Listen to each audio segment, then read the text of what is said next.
And so it's essentially a freestanding column, apparently erected during the M50 upgrade a few years back, and it's just sticking up from the central medium in the middle of the motorway.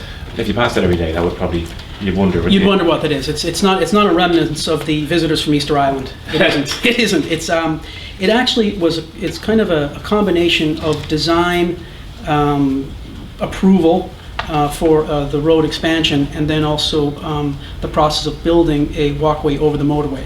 What happened is that the designers and the contractor were trying to put in place the support structure for a future walkway overpass. Right. And during the planning approval process, it wasn't approved in that location. It was actually approved further down the road. Okay. So in fairness to the designer and the contractor, they went ahead with an assumption that unfortunately didn't come to fruition.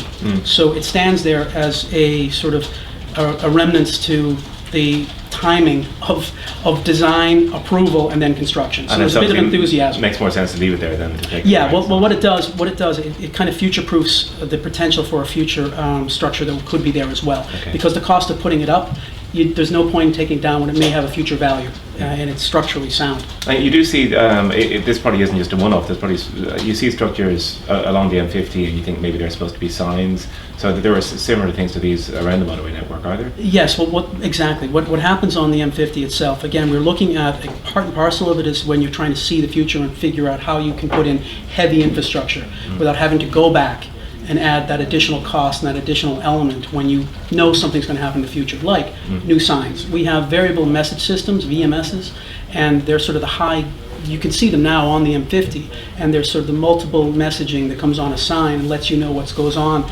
But they have big foundations, and they have structurally big elements to them. So some people will notice them around the network, but that's for future. Again, future-proofing, really. Okay. From another reader, from Colin.